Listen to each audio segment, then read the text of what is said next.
And at 10, Chica. Stop, don't even think about it. This isn't a weird Rule 34 thing. This is legitimately because Chica is a chicken, and chicken is delicious. Sorry, PETA. Even if she isn't a real chicken, the character is still meant to be a chicken, so by proxy, chicken would taste normal, right? At least in the dimension where the character originates from. If we subscribe to the many worlds theory, much how like you should subscribe to the channel, what a segue, but there is a universe out there where the animatronics that we know from the FNAF franchise are real-life organic beings set on the destruction of humans. And there's another where we all live peacefully. There is also a universe where William Afton is real and I'm the one fighting him. No matter what, Chica is a chicken, and no matter what you say or want to interpret it with your fan art, there is nothing that can change the fact that she is literally a chicken. Her name is Chica the chicken. It's chicken, chicken is good. For the most part.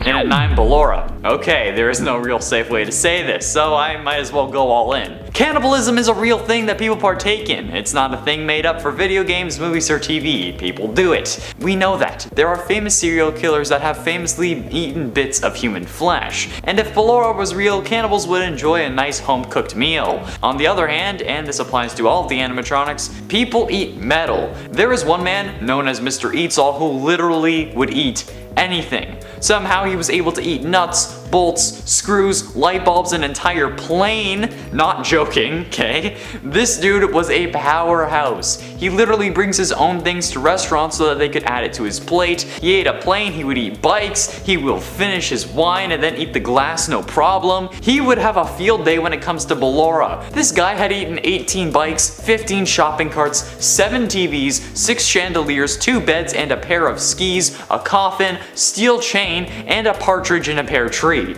But he can't eat bananas because it will give him heartburn. Literally. Unfortunately, Michel Lotito died at the age of 57 of natural causes. Yeah, this guy ate metal and glass for 41 years and died of natural causes. This list is dedicated to you, my man. And it ain't Bonnie. Bonnie is a rabbit, because bunnies and rabbits are the same thing, so don't flip your crap in the comments. Anyway, rabbits, while not being as common as chicken, they're still regularly eaten as dinner, on a less regular basis no doubt, but honestly I've had days where my girlfriend has brought home rabbit that she cooked in class. The taste is nearly the same to me, but I don't have that advanced of a palate, but it's literally meat, okay? Food is food, no matter what. Rabbit, while slightly gamier, is also as common as chicken. It's honestly weird that 50% of the original animatronics were actually regularly eaten, almost as if Scott intended for us to make this list. I mean, don't get me wrong, I wouldn't eat a purple rabbit, but I mean, if it was necessary and I was going to starve to death, I would honestly not think twice. Especially if we're in that universe where the animatronics are real organic beings instead of animatronics. I'm speaking about if these animatronics were real and not just the, you know, how the way they are with the robot parts and everything. Except for number 6. I said number, whatever. And at 7, DREADBEAR. This idea actually comes from the VR YouTuber Eddie VR. Amanda and I have mentioned him before, and honestly I love his videos. However, he makes all the FNAF stands mad by giving nicknames to the animatronics, like how I make them mad when I tell them that Springtrap isn't an animatronic because he's not. He calls multiple characters by food equivalents. For example, Mangle is mangoes, Chica is Kentucky, Springtrap is tortillas, and Plushtrap is tortilla's son. He also calls DREADBEAR elotes, which is Spanish for corn, because honestly, have you seen DREADBEAR's teeth? They look like they're straight up a fresh cob of corn. Like, he went through the Foxy maze and just started picking up corn and shoving it down his metal interior until eventually he became a corn. It's weird, and honestly, knowing that it's his teeth kinda makes it less appetizing, but that's why he's at number 7, right? Like, I can't explain why he's higher than Bonnie, because Bonnie would actually be food. Don't come for me, PETA. But I can't explain why he's higher than Chica, you know? Because I had to get you to stay somehow. If you see number 10 and it's not something that will kind of make you open your jaw with either excitement, surprise, or lust, then you weren't gonna stick around for something as ridiculous as this list. I had to put Chica first, but I don't know why he's higher than Bonnie. And at 6, Drink Clowns. Lemonade Clown and Fruit Punch Clown make their appearance in Freddy Fazbear's Pizzeria Simulator, also known as FNAF 6. The clowns are basically giant bulbs of their respective drink, and they disperse these drinks with like any drink machine would, but this time it's coming from their body instead of some tank that nobody can see. It's slightly terrifying when you think about it, but it also makes some of the most sense on this list. The others may be iffy, but this one is pretty damn solid. Well, I guess technically it's a liquid, so I shouldn't be joking about that. It's a very important matter. Haha! Look at me go with my terrible jokes and horrifying sense of humor. Oh, you weren't laughing? Why the hell not? We're talking about clowns, aren't we? Clowns are funny and not scary in the slightest. I mean, I see a clown every time I go back to my hometown. And no, I don't mean because most people in that town are jokes. Oh boy, that got aggressive. I wonder what could have done that to me. This lemonade is great, by the way. Thanks, Lemonade Clown. Halfway through at number 5, Gumball Swivelhands. Gumball Swivelhands is one of the FNAF 6 animatronics obtained at Stan's Budget Tech for $125 of in-game currency, obviously. Could you imagine if it was real money, like this game was just gonna be one giant cash grab like any mobile game or EA game? Well, Gumball is literally what he sounds like, a gumball machine with a face and rotating hands, which gives it its name. He has a propeller hat and kinda looks like he just drank a gallon of paint. His chest is a gumball dispenser and his head is a bowl full of gumballs colored red, green, blue, purple, yellow, and orange. And from the looks, pink, but it's not listed on the wiki, so that could just be the light reflecting off the animatronic. I'm not entirely sure. I saw pink. I could just be going crazy. Other than the dispenser and the head and arms, Gumball doesn't really have much of a body, only being supported by a pole like any other gumball dispenser. Talk about having a pole up your ass, am I right? And at 4, Shamrock Freddy. Being Irish, I do have a special place in my heart for Shamrock Freddy. He'll never come after me, Lucky Charms. Shamrock Freddy is a skin for the Freddy animatronic that appears in FNAF AR Special Delivery and was added on March 12, 2020 in time for the St. Patty's Day of the worst year ever. His appearance is fairly similar to that of regular Freddy, except being colored entirely green, as you can see here. Oh wait, that's awkward. Forgot I was on a green screen. Well, I guess you'll just have to imagine it. Unless the editor decided to put a picture of it to make me look ridiculous while saying this. The only difference about him and normal Freddy is the color, basically. But why would he be tasty, you say, with the confused look on your face? Well, Shamrock Shake. Duh. I've never actually had a Shamrock Shake because up until like this year I always forgot about it, but hey, everyone who has had it tells me it's delicious and hopefully they're not joking, otherwise I'm going to look even more ridiculous in this number. And at 3, the CUPCAKE. Do I really need to say anything here? The CUPCAKE is its own animatronic, which I am correcting from a long time ago in a list about scariest animatronics or something like that, I don't know. We do plenty of FNAF videos because the FNAF videos do better than anything else on the channel.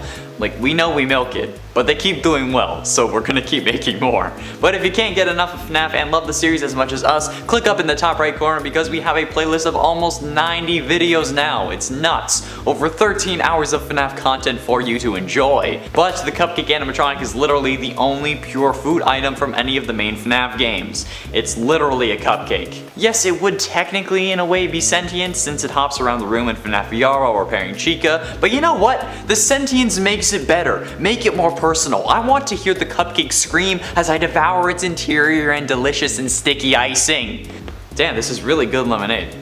Yo, Lemonade Clown, what's up? And at 2, Chocolate Bonnie. Chocolate Bonnie is kinda like an issue for me if I'm being honest. I'll lick the icing off a cupcake and hear it scream as I close my jaw around its face, but I would get a chocolate bunny every year for Easter and whenever I could get one for myself. Specifically, the Mr. Munchie that had the Rice Krispie-like things in it. Not sponsored, but I wish it was. And those rice-filled chocolate bunnies were some of the best memories I have. I love how some of my best memories I have from childhood are about eating chocolate bunnies. Says a lot, eh? Well, no matter, this kind of presents a crossroads. The chocolate bunny is an Easter skin for Bonnie from FNAF AR, but it's like, why does this thing need to be a thing? It's clearly chocolate because we don't see any of the robotic parts inside when looking in the hole on its side, but is it just chocolate? Could I pull a Scooby-Doo and eat my way out of this thing if it catches me and shoves it into its stomach? Does it have a stomach, or like the animatronic equivalent of one? I don't know anymore. It would still be tasty. Is it milk or dark chocolate? Finally, in at number 1, Toy Chica. Hey, mommy! Do I really need to say anything more? Rule 34, baby! Number 10, Carl. Carl the Cupcake is Chica's own animatronic pal. Carl is of course a cupcake who typically sits on Chica's platter, but also has been known to roam around on his own from time to time. Carl has even gotten his own jump scare animation in a few games. In FNAF 4 and Help Wanted, you'll want to watch out for this crafty cupcake, as those are the games where they can also jump scare you. Carl's official name in the franchise is actually Mr. Cupcake, but the fandom have decided to grant Mr. Cupcake a first name, which is where Carl comes from. Carl Cupcake, Mr. Cupcake. So most of us like to refer to Mr. Cupcake as Carl instead. Number 9, JJ. I mean, I mostly just think JJ is weird because we never really talk about her, and while Balloon Boy, aka BB, is always popping up in conversation and in games, JJ seems to be more sidelined. She is the female counterpart to BB. Initially, she was referred to as Balloon Girl until her name JJ was finally revealed. In FNAF 2, where BB messes with your controls via your lights, JJ entering the office will mess with your door controls more specifically, so both are equally a nuisance to deal with if they manage to sneak in through the vents. JJ also has an identical laugh to BB, which I find pretty creepy, not gonna lie. And friends, before we move on to this next spot, if you are enjoying this list and you want more FNAF lists, be sure to let us know by giving this video a thumbs up. Number 8, RWQFSFAXC, also referred to as Shadow Bonnie for short. Shadow Bonnie. Shadow Bonnie isn't the kind of animatronic that can jump scare you, but more acts as a mechanic in Ultimate Custom Night. Some say that Shadow Bonnie wants you to say their real name for some kind of insidious purpose, to awake demons maybe. He is the shadow version of Toy Bonnie, who first appeared in FNAF 2 as a hallucination. Not specifically an animatronic, I suppose, but definitely something that seems to have been born of an animatronic in some way. In Ultimate Custom Night, Shadow Bonnie serves as an antagonistic mechanic who brings with him 10 seconds of complete darkness to the office in which you reside, making it impossible for you to see the doors during that time. Number 7, Candy Cadet. Candy Cadet is one of the animatronics who appears in Pizzeria Simulator. This animatronic is a game that can be purchased and placed in your own pizzeria. Candy Cadet gives out candy and also tells stories. All of its stories involve 5 of something, usually being combined together, and all of its stories are also pretty dark and generally end in death.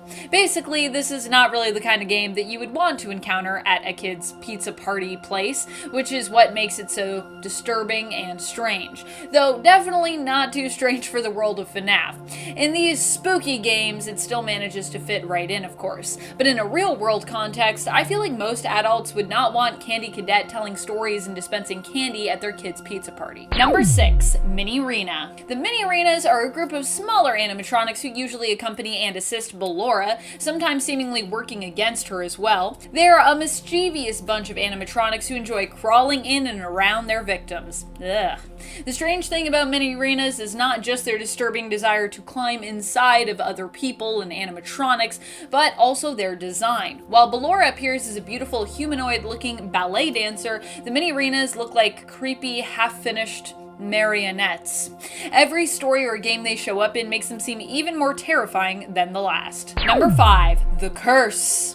The Curse is part of the current event in the Special Delivery AR, the Ancient Equinox event, which began on March 5th, 2021. At least I think it's still going on. Not sure if it is. The Curse is basically Springtrap, but reimagined as an ancient Aztec warrior. Oh, Special Delivery, what weird and magical skins you give us. This is the first animatronic skin from Special Delivery to not have the original name of the animatronic referred to in its title. Instead of being Cursed Springtrap, he is just The Curse. The Curse is dressed up in bejeweled golden armor and a green leaf skirt, and also carries around a cracked shield held by an arm that is made entirely of feathers. I cannot deny, although this one feels kind of like weird to me, I love this design. I think it looks so cool. Strange, but awesome. Number 4, DEEDEE. DEEDEE originally appeared in FNAF World and was one of the first animatronics from that game to show up in the main continuity of FNAF games in Ultimate Custom Night. She resembles Balloon Boy in her appearance and has a sweet and youthful sing-song voice. When you add her to Custom Night, she will summon a random animatronic to join your game at a difficulty somewhere between 1 and 10. DEEDEE has that same deceptively overly cheerful look that some other animatronics have, which is a big part of what makes her so weird and so creepy. People look like too happy, like it's like plastered on. That's creepy to me. I don't like that. Number 3, HEARTSICK Baby. The hits just keep on coming from Special Delivery AR. HEARTSICK Baby was made to be a Valentine's Day variant of the animatronic. This skin for Baby, though, is less sweet and romantic, more disturbing and creepy. I'm not sure what would honestly be weirder, a truly adorable Valentine's version of this animatronic, or the creepy one that we got. Both seem pretty weird in my mind, to be honest. HEARTSICK Baby was given a dark pink, gray, and black color motif as opposed to her usual one, and had hearts added on her kneecaps, chest, and her cheeks. But don't let those hearts fool you. She also appeared as an alternate to Cupid, but slightly tarnished in appearance, and with wings whose feathers even seem frayed or cracked near their tips. She also comes armed with a bow and arrow, and instead of pins, has a couple of arrows sticking out of her shins. So I guess HEARTSIK Baby doesn't have great aim.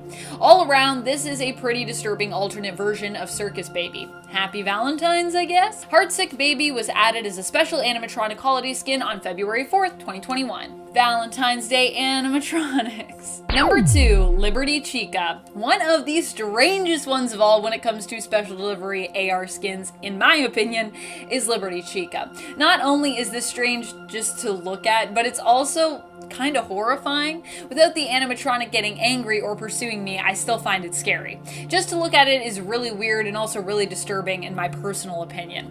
Liberty Chica was one of the skins that appeared as part of the July 4th celebration in special delivery. This design was evidently based on the US National Monument, the Statue of Liberty, which is located in NYC, and was given to the US actually as a gift from France to celebrate their liberty, freedom, and independence from the British. Fun fact, America initially didn't even want that statue, and then when they did accept it, didn't want to pay to create the base needed for it to rest on. This is a true story. Liberty Chica also comes with their own version of Mr. Cupcake, reskinned as the stoic-looking Torch Cupcake. Number 1, EGGBABY. I mean, I think we all agree that EGGBABY is one of the weirdest animatronics out there, no? Even Scott seems to have acknowledged how weird this creation is, trolling us with its potential appearance in UCN, which of course didn't actually end up happening. EGGBABY is just a strange prop animatronic that you can acquire in Pizzeria Simulator for a whopping $6,000. Why is it so expensive? What does EGGBABY actually do or add to your pizzeria? I think just a whole lot of awesome weirdness personally, which honestly, it having a $6,000 price tag just, I don't know, it just makes it somehow better. It makes it more weird, but also more great that it's so expensive. I need that EGGBABY. I need that EGGBABY in my restaurant. Number 9, Blackheart Bonnie. Blackheart Bonnie just kind of reminds me of a Furby or that like Hasbro Poochie toy that was out around the same time. I don't know if anyone remembers these things or if I'm dating myself, but yeah, those were a thing. I had both of those toys growing up, and let me tell you, they are pretty creepy in retrospect, at least. At the time, I have to admit, I personally loved them, but just in retrospect, looking back, I don't know how I wasn't creeped out by those toys. Blackheart Bonnie is from the Valentine's Day event in special delivery from last year, and other than that very large beating heart in his chest slash kinda in his stomach area, like I feel like that heart's a little low, he doesn't quite scream Valentine's and, you know, love to me. I mean, I guess the point is it's supposed to be scary Valentine stuff, but just looks, it's just weird. Just reminds me of Poochie. And friends, before we move on to the next spot, just a quick reminder to like, comment, subscribe. Every time you do one of those things, a little secret of FNAF is revealed and comes out into the world. Also, don't forget to check out our FNAF playlist for even more awesome FNAF content. Number 8, Lefty. Lefty is one of the animatronics in the game that I question the design for, or at least question what happened to its eye. Lefty's name is actually an acronym for Lure, Encapsulate, Fuse, Transport, and Extract, which helps us to understand its function, but does not answer the question of why it only has one eyeball. We can assume it lost the eye, but it also kind of weirdly looks like it may have been designed with it. And then of course there's the question of why Lefty was really designed at all, and how Lefty even came into contact with the puppet who's within Lefty. How did that all happen? And why isn't his name also Freddy, just based on his own design as an animatronic as a fellow bear? I feel like he has kind of a Freddy look, no? Of course his name is an acronym and he's also left-handed, but wouldn't making his name Lefty based on an acronym for his purpose, which is, you know, to take on the puppet but also potentially to kidnap people, be a dangerous thing to do if you wanted to avoid getting caught for those things? I don't know, just a thought. Number 7, EGGBABY. EGGBABY, EGGBABY, EGGBABY. What are you? Why do you exist? Conjunction junction, what's your function? Hooking up eggs and scanning blueprints? I don't know. EGGBABY first made their appearance in Pizzeria Simulator when we learned they were classified as a rare find. A rare find indeed. So rare in fact that they cost a whopping $6,000. That is a lot of money for whatever EGGBABY is.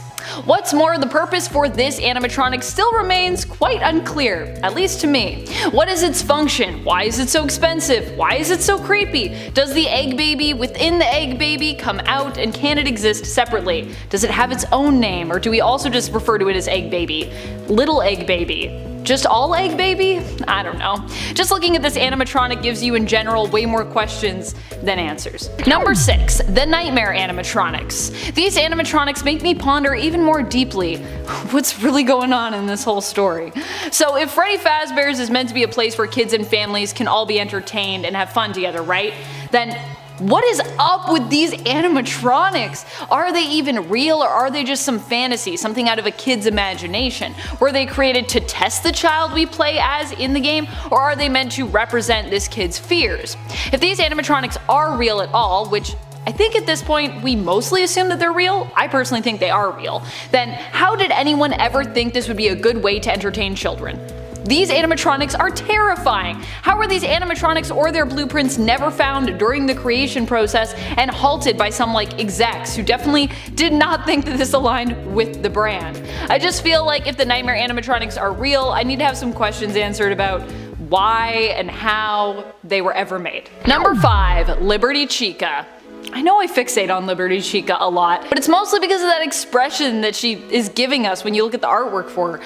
What does that look? She's giving us a strangely arrogant and kind of smarmy expression. I mean, I know it's based off of the Statue of Liberty's probably actual expression, but for some reason on Chica it looks weird. Also, just look at the Statue of Liberty's face next to Chica's face when she is Liberty Chica. Just look at those things next to each other. Is that the same expression?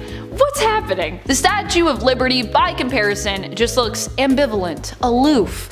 Chica's got this weird, sneaky kind of, I don't know, maybe it's flirty kind of look? It's hard to explain. I wish I could explain it better. I'm not doing it justice. Just look at it. Just look at it. It's like Liberty Chica is giving you a hey expression. I'll try to do it. I don't even know if I can do this expression. It's so crazy. It's just kind of like that. I don't know, but her eyes are half closed. And I'm not sure why this expression even exists or why she's making it. I just know that it and she is an animatronic just creep me out.